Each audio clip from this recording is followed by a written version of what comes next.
Hello, good morning my dear students. I am your English teacher Mohammad Zamir and welcome back to my YouTube channel. कल हमने Y ये poem का जो है warming up exercise chit chat देखे. आज हम ये पोएम देखेंगे, इसका ट्रांसलेशन वगैरह देखेंगे. वाई यानी क्यों. I know a curious little boy. मैं एक क्यूरियस लिटिल बॉय छोटे से लड़के को जानता हूँ. क्यूरियस का मतलब होता है ऐसा लड़का या ऐसा शख्स जो जिसमें खोजबीन करने की, कोई भी चीज़ का पता लगाने की जुस्तजू होती है, उसे क्यूरियस कहेंगे, जो हर चीज़ जानना चाहता है.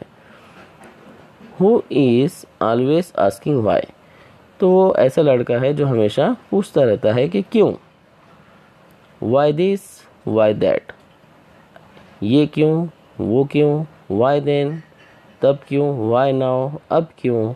वाई नॉट, क्यों नहीं. वाई बाय एंड बाय, और क्यों बाद में. तो ऐसा लड़का जिसके जहन में हर चीज़ के बारे में एक ही क्वेश्चन होता है कि क्यों. ऐसा क्यों, वैसा क्यों, अब क्यों, बाद में क्यों नहीं, तब क्यों. ये तो मैं ऐसे एक लड़के को जानता हूँ. इसके बाद यहाँ पे हम पहला क्वेश्चन देखेंगे साइड में. Is the little boy really curious. क्या ये लिटिल बॉय सच में क्यूरियस है. How do you know it. आपको कैसे पता चला. आंसर हम लिखेंगे यस ही इज़. हाँ वो है. We know this because he always wants to know why this why that why then why now etcetera. क्योंकि ये पोएम पढ़ने से हमको पता चलता है कि ये लड़का हमेशा जानना चाहता है कि ऐसा क्यों हुआ, ऐसा क्यों नहीं हुआ, या अब क्यों हुआ. इसलिए चलिए देखते हैं next stanza. He wants to know why wood should swim. वो लड़का ये जानना चाहता है कि जो लकड़ी होती है वो क्यों तैरती है पानी के ऊपर. Why lead and marble sink. और जबकि जो लीड है, जो शीशा होता है, और जो मार्बल्स होते हैं, हमारे कंचे होते हैं, वो क्यों सिंक हो जाते हैं, क्यों पानी में डूब जाते हैं. Why stars should shine and winds should blow. और स्टार्स क्यों चमकते हैं और हवा क्यों चलती है. And why we eat and drink. और हम क्यों खाते और पीते हैं. इसके बाद आगे है. He wants to know what makes the clouds. वो ये भी जानना चाहता है वो लड़का कि ये बादल कैसे बनते हैं, इन्हें कौन बनाता है. And why they cross the sky. और ये आसमान में क्यों घूमते हैं, क्यों क्रॉस करते हैं, मतलब इधर से उधर क्यों हो जाते हैं. तो सेकंड क्वेश्चन है what does the boy want to know about clouds. Clouds के बारे में लड़का क्या जानना चाहता है. आंसर मैंने यहाँ लिखा है the boy wants to know what makes the clouds. Boy जानना चाहता है कि क्लाउड्स किस चीज़ से बनते हैं या कौन बनाता है. उसके बाद नेक्स्ट स्टैंजा देखते हैं हम, मतलब इसी स्टैंजा का आगे का. Why sings the sun behind the hills and why the flowers die. और जो सूरज है वो हिल्स के पीछे, पहाड़ों के पीछे क्यों जाकर जो है धंस जाता है, यानी कि क्यों डूब जाता है. और जो फ्लावर्स है वो क्यों डाई हो जाते हैं, यानी कि क्यों मुरझा जाते हैं या क्यों मर जाते हैं. ये भी बच्चे के जहन में क्वेश्चन है. उसके बाद नेक्स्ट है stanza. He wants to know why wind should come. वो ये भी जानना चाहता है कि हवा क्यों आती है from the bellows nose. Bellows की नोस से. अब बेलोस के यहाँ पे दिया है an apparatus for blowing air. हवा ब्लो करने के लिए एक एपरेटस होता है, यहाँ पे मैंने उसकी तस्वीर बनाया है, उसे बेलोस कहते हैं. तो ये होता है बेलोस. जब ये इसको हम फैला लेते हैं, स्ट्रेच करते हैं, तो इसमें हवा भर जाती है, और जब हम इसको बंद करते हैं, दोनों हैंडल्स को नज़दीक लाते हैं, तो इसमें से हवा जो है निकलती है. इसे बेलोस कहते हैं. और ये सामने के जो पॉइंट है ये बेलोस नोज़ कहलाता है. तो ये बेलोस की नोज़ में से हवा क्यों निकलती है. Why pop guns should go pop and why the ocean ebbs and flows. जो पॉप गन्स होते हैं, पॉप गन यानी कि बच्चों के खिलौने वाली जो गन होती है जिसको हम पीछे खींचते हैं, और जब हम बटन दबाते हैं तो पॉप वाली आवाज़ आती है उसमें. जो एयर के प्रेशर की वजह से होती है। तो पॉप गन्स में से ऐसी पॉप जैसी आवाज़ की आती है। और जो ओशन होते हैं, जो समंदर होते हैं, वो एब्स एंड फ्लोस। एब्स का मतलब होता है समंदर में जो ज्वार भाटा आता है, यानी कि जो पानी समंदर का चढ़ता और उतरता है उसे कहते हैं। एंड फ्लोस, तो ये जब पानी नीचे उतरता है इसे एब्स कहते हैं। और फ्लोज यानी कि वो क्यों बहता है, ये भी बच्चे के जो है जहन में क्वेश्चन आता है। उसके बाद यहाँ पे पॉप गन के माने दिया है अ टॉय गन। क्वेश्चन है what blows out of bellows. Bellows से क्या निकलता है? Answer wind blows out of bellows. उसमें से विंड जो है बाहर आती है। एप के माने यहाँ पर दिया है tide water moves away from the land. जब लो टाइड होता है, जब पानी जो है समंदर का नीचे उतरता है, उसे एब कहते हैं। उसके बाद नेक्स्ट देखते हैं हम। He wants to know why fish have gills. वो ये भी जानना चाहता है कि मछलियों को गलफड़े क्यों होते हैं। यहाँ पर गिल्स मतलब the respiratory organ of fish. आपको पता है कि मछलियाँ जो है गलफड़ों से सांस लेते हैं, उन्हें गिल्स कहते हैं। And why boys can not fly.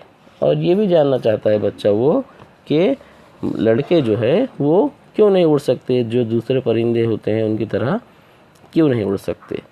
Y steam comes from the kettle spout.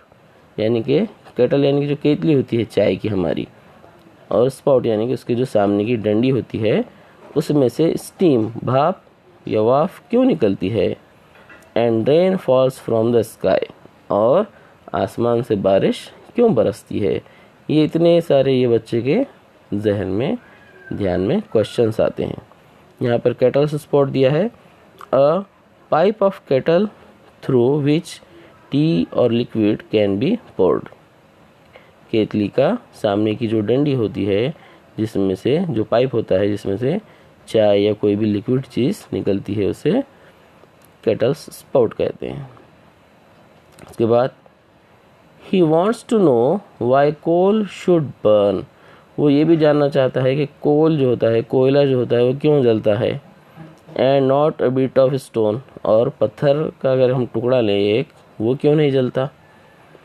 How seeds get in the Apple core. Apple core यानी कि जो एप्पल का बीज का हिस्सा होता है, सेंटर का जहाँ पर बीज होते हैं, उसे एप्पल कोर कहते हैं। तो वो जानना चाहता है कि एप्पल कोर के जो एप्पल का जो कोर है, बीज का हिस्सा है, वहाँ पे बीज कहाँ से जाते हैं। And marrow in the bone. और मैरो यानी कि जो हमारी जो हड्डियाँ होते हैं उसके अंदर जो गोदा होता है उसे मैरो कहेंगे, बोन मैरो। तो वो उसमें गोदा कहाँ से आता है। यहाँ पर कोर के मानी the centre of fruit, fruit का सेंटर। मैरो यानी कि a soft fatty substance in the cavities of bone. हड्डियों के अंदर कैविटीज़ में जो फैटी सब्सटेंस होता है, चिकनाई वाला, तो उसे मैरो कहते हैं।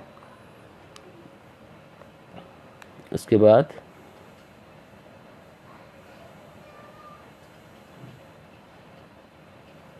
ही wants to know why ice should melt. अब ये बच्चा ये भी जानना चाहता है कि जो आइस होता है, बर्फ़ होती है, वो क्यों पिघलती है। Spiders eat the flies. और स्पाइडर जो होती है, मकड़ियाँ जो होती हैं, वो मक्खियों को क्यों खाती हैं। Why bee should sting and why the yeast should make the dough to rise. और जो बीज होते हैं, जो मक्खियाँ होते हैं, वो क्यों काटते हैं, हनी बीज, शहद की मक्खियाँ। And why the yeast should make the dough to rise. और जो ईस्ट होता है, ईस्ट जो है हम हमारे जो ब्रेड वगैरह बनाते हैं उसमें डालते हैं, ईस्ट आपको पता होगा। तो उससे क्या होता है कि जो हमारा गूंदा हुआ आटा होता है, वो डफ क्या होता है, फूल जाता है। आप उसमें थोड़ा सा ईस्ट मिला के जब उसको गूंद के जो है रख देते हैं 1-2 घंटे के लिए, तो जो जितनी क्वांटिटी जो साइज़ का डफ था वो उससे डबल हो जाता है, डबल टिबल हो जाता है। तो वो बच्चा ये भी जानना चाहता है कि ईस्ट जो है वो डफ को क्यों जो है फुला देता है। यहाँ पर एक क्वेश्चन है what helps the dough to rice. Answer है east helps the dough to rise. क्या चीज़ डफ को हेल्प करती है राइज होने के लिए, यानी कि फूलने के लिए? तो उसका आंसर है ईस्ट। उसके बाद डफ का भी यहाँ पे मायने दिया है, a thick mixture of floor, आटे का एक गाढ़ा मिक्सचर, वाटर एटसेट्रा, और पानी मिलाया है उसमें, ready to be baked into bread, जो ब्रेड बनाने के लिए रेडी होता है, गूंदा हुआ आटा। Some of his vice are not too hard. उसके कुछ क्वेश्चंस जो है, ये बच्चे के जो वाई के क्वेश्चंस है वो ज़्यादा मुश्किल नहीं है to answer if you will try. आप अगर उसको ट्राई करें आंसर देने की तो आपके लिए ज़्यादा मुश्किल नहीं होंगे। But other no one ever yet has found the reason why. लेकिन कुछ ऐसे भी क्वेश्चन हैं जिसका आज तक ही जवाब नहीं मिला है। तो एक छोटी सी पोयम हमने यहाँ पर देखे हैं, और इसकी जो वर्कशॉप है वो भी हमने तैयार कर दी है, वो हम नेक्स्ट वीडियो में देखेंगे। Thank you very much.